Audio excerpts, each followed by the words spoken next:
Emotions are not weaknesses. They are raw, untamed power. Society often paints a false picture that showing emotion is a flaw, a sign of fragility. But in truth, emotions are among the most powerful forces a human being can possess. They have built empires, inspired revolutions, destroyed legacies, and created art that has lived for centuries. The problem isn't the emotion itself, it's the inability to control and channel it. That's where the danger lies. When you feel anger, that anger is energy. It's a fire, and like all fires, it can warm or it can burn. Uncontrolled, it becomes destructive. Controlled, it becomes fuel. The same applies to every other emotion. Sadness, fear, jealousy, joy, love. They're not good or bad by nature, they're just signals, messengers. They tell you something important is happening within you. The person who ignores these messages loses touch with themselves, but the person who becomes obsessed with reacting emotionally loses control of their life. Emotions can push you forward or pull you under. When you master them, you gain the ability to choose your response. You move from being reactive to being proactive. You don't just survive situations, you navigate them. You don't explode in anger when criticized, you respond with clarity. You don't break down when life knocks you down, you get still, you process, and then you rise. This isn't about becoming robotic or cold, it's about becoming grounded and intentional. It's about taking the raw energy of your emotion and shaping it into strength. Imagine standing in a storm, with wind howling and rain pouring. Everyone around you is panicking, shouting, running, and you're still. Not because you're numb, but because you trained yourself to not let the storm inside match the storm outside. That's emotional mastery. It's not that you don't feel, it's that you don't let feelings control your actions. You own your emotions, they don't own you. This level of control becomes your superpower. Because while most people are triggered by words, by disrespect, by setbacks, you remain unshaken. And that gives you clarity. You see what others miss. You make decisions based on truth, not temporary emotional highs or lows. You gain influence, respect, and presence. People start to listen to you, follow you, trust you, because they can feel the stability in your energy. You're not tossed around by life. You stand rooted in yourself. But make no mistake, this doesn't happen by accident. Mastering your emotions requires awareness, discipline, and patience. It means learning to pause before reacting. It means understanding the deeper layers behind your feelings. It means asking yourself, what's really triggering me? Where is this coming from? And then choosing the response that serves your growth, not your ego. Emotions are pure power. Power that can build or destroy. If you allow them to take the driver's seat, they'll lead you to chaos. But if you learn to take control, if you learn to guide that power, there's nothing you can't overcome. He who masters his emotions doesn't just win arguments or stay calm, he shapes his destiny. Self-control equals world control. In a world driven by impulses, quick reactions, and emotional outbursts, the person who remains calm under pressure stands out like a giant among men. The ability to stay composed in the middle of chaos gives you an edge most people will never understand. Because while everyone else is reacting without thinking, the calm one is planning, observing, and positioning themselves for victory. When you develop true self-control, you become the master of your decisions. You are no longer a puppet to emotions or the environment. Someone insults you, you don't react. A deal falls through, you don't panic. A relationship ends, you don't beg or break down. Instead, you breathe, you analyze, you respond with dignity and direction. This discipline builds unshakable strength, because every time you choose stillness over reaction, you gain a deeper level of power. It's the type of power that can't be faked, forced, or taken. It can only be earned. Chaos is inevitable. The world will not stop throwing challenges at you. People will lie, cheat, disappoint, and misunderstand you. Plans will fail. Life will bend you. But if you can maintain composure, you stay in the driver's seat. You stop handing your power to people who don't deserve it. Most people give others full control over how they feel. One word, one text, one disrespectful look, and suddenly they're thrown off track. It's not strength, that's slavery. But when you control your responses, you control your emotional world. And when you control your emotional world, the external world becomes easier to navigate. This doesn't mean you're emotionless or numb. It means you've developed the wisdom to know when to speak, when to walk away, when to fight, and when to stay still. It means you've trained yourself to resist the temptation to act on impulse, and in doing so, you've separated yourself from the crowd. Because 99% of people live in reaction mode. They are predictable, easy to provoke, easy to manipulate, but the person who can't be triggered, that person becomes untouchable. Self-control is the foundation of leadership. People follow those who are steady in the storm. Think about it. Who do you trust more? The one who panics at every setback, or the one who remains calm, focused and driven even when things go wrong? The world gives authority, respect and opportunity to those who show they can handle pressure without falling apart. And that starts with self-control. In moments of silence, in moments of pressure, in moments of pain, that's where self-control is born. You learn to pause before reacting, to choose response over impulse, to lead yourself before trying to lead anyone else. The one who remains calm in chaos is not avoiding the fire, they are commanding it. Mastering yourself in difficult moments isn't about pretending you are unaffected. It's about choosing not to let the chaos around you create chaos within you. Because once you control what's within, the world outside becomes just another playing field, one that you now control. Reactions shape reality. The way you respond in emotional moments doesn't just influence the moment, it defines the direction of your life. Every time you are faced with a challenge, a trigger or a confrontation, you are given two choices. React out of emotion or respond with intention. That choice, repeated over time, determines whether your life becomes a story of success or destruction. When something doesn't go your way, someone disrespects you, plans fall apart, people betray you, the natural urge is to react. You feel the heat rise in your chest, your thoughts race, and your instincts scream for you to defend, attack, or shut down. But the moment you give in to that emotional reaction, you lose control.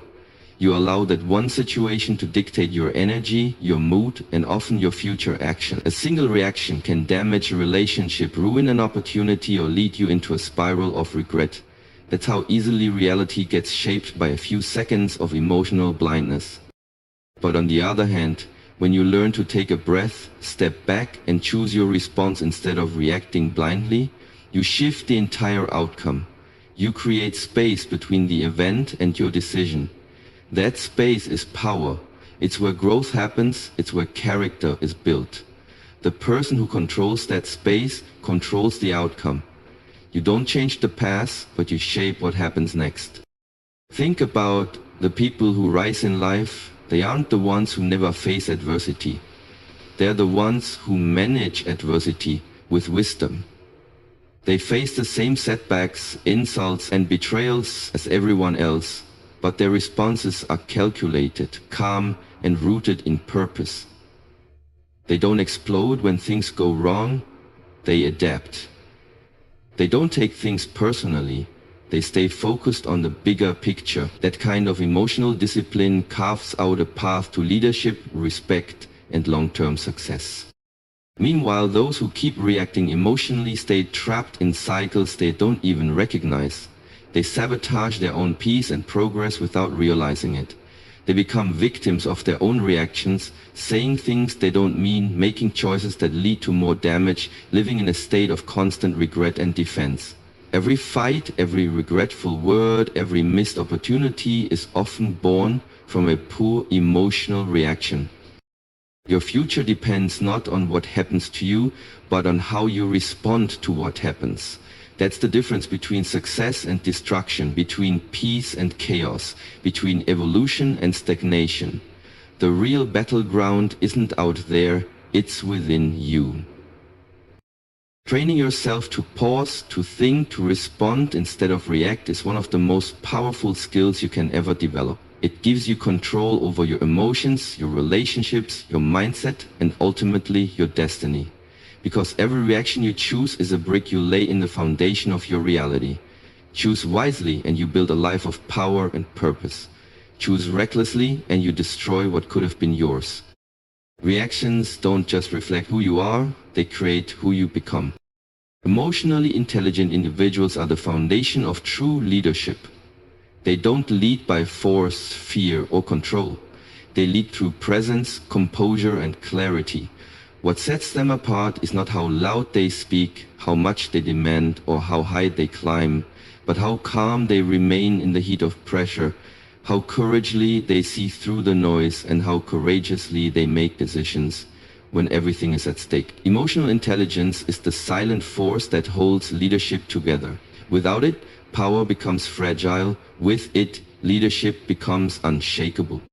The difference between someone who simply has authority and someone who truly leads is in how they respond under pressure. Most people react. They let anger, stress, and insecurity dictate their words and actions. They take things personally, lash out, or collapse under emotional weight. But true leaders understand that reacting emotionally only leads to confusion, damage, and regret. Instead of reacting, they respond. They take a moment to process. They see the bigger picture, and they choose clarity over chaos. Emotional intelligence is not about being soft. It's about being in control. It's about knowing your triggers and not allowing them to take over. It's about understanding others, even when they don't understand themselves. It's about listening not just to words, but to tone, emotion, and intention.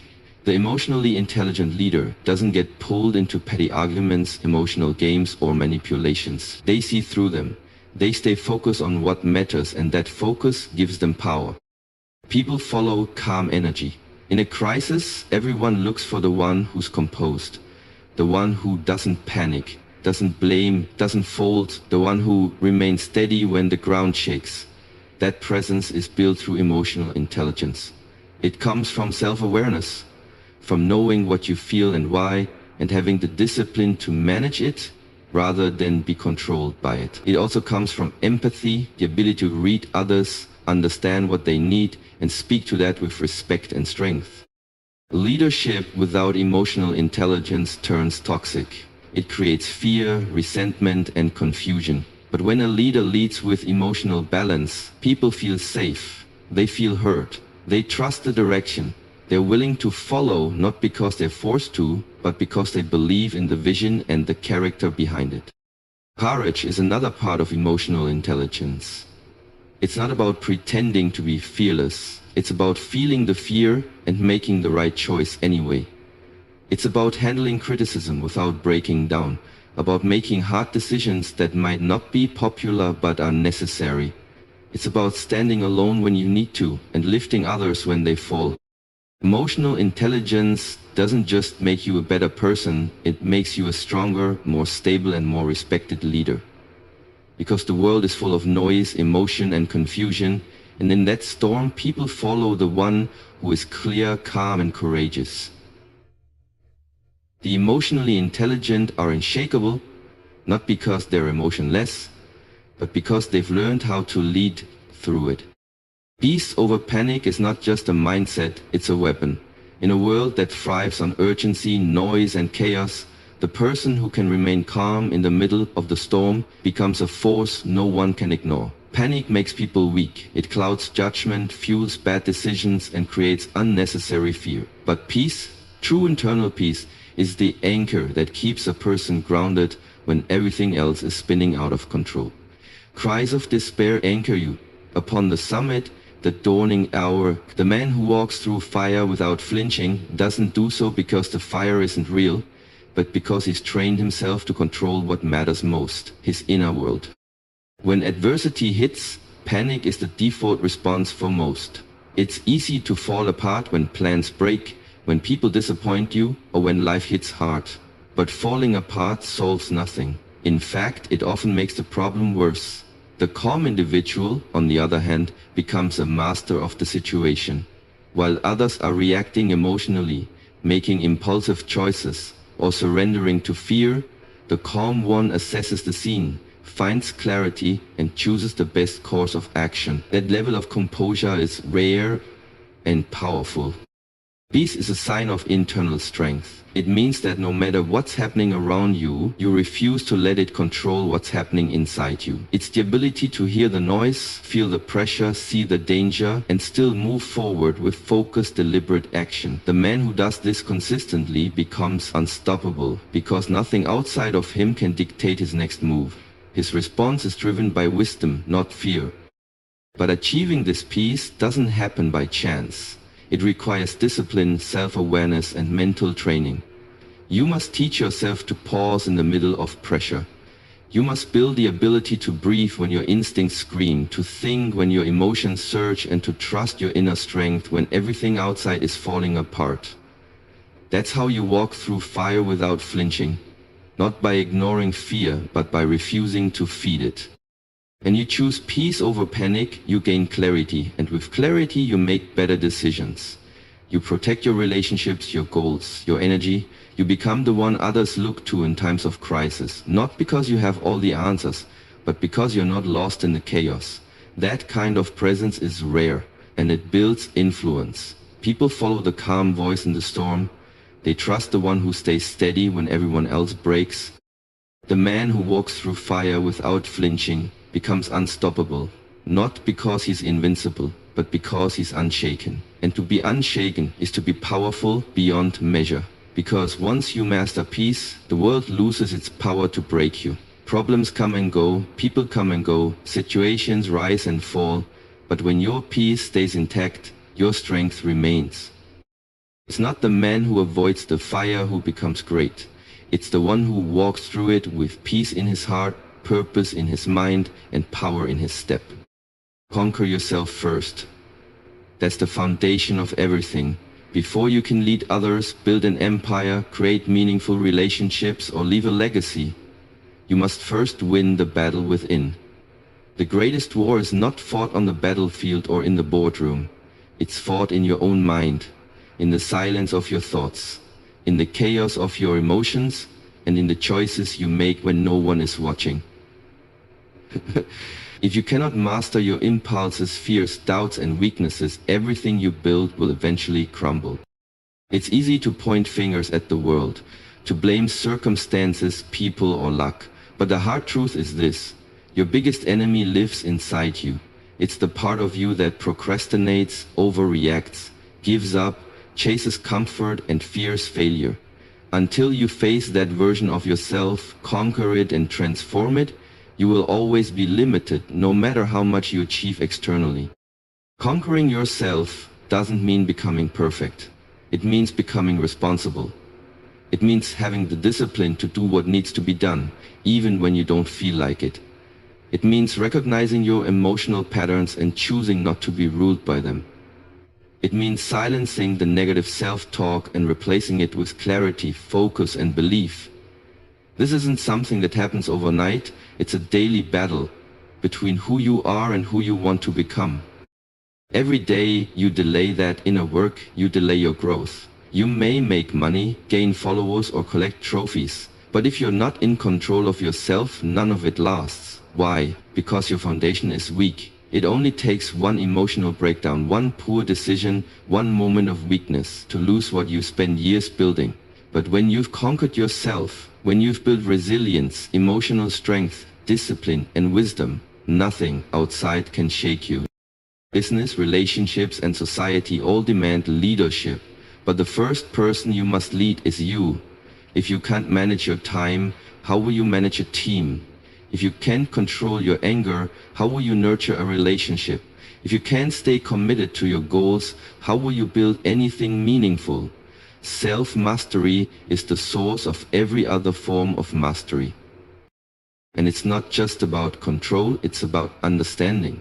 When you know yourself deeply, you begin to understand your purpose, your values, your vision. You stop chasing everything that glitters and start focusing on what truly matters. You stop reacting to life and start shaping it. You gain clarity, peace, and power, the kind of power that doesn't come from ego, but from alignment. Before you try to change the world, fix your inner world. Before you chase success, build the character that can sustain it. Before you lead others, lead yourself.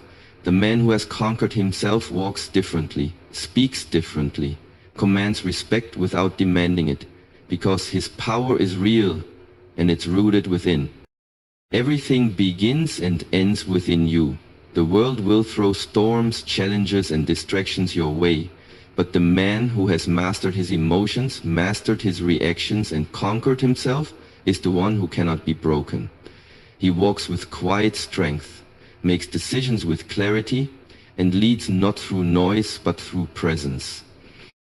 You don't need to control everything around you. You just need to control what's within you. Because once you do, the chaos outside loses its grip. True power is not found in controlling others, winning arguments, or chasing success. True power is in the pause before the reaction, in the silence when everyone else is shouting, in the stillness when the world is shaking. Master your emotions. Respond with discipline. Choose peace over panic. Lead with intelligence. And above all, conquer yourself first. Because he who masters himself no longer needs to conquer the world. He becomes the world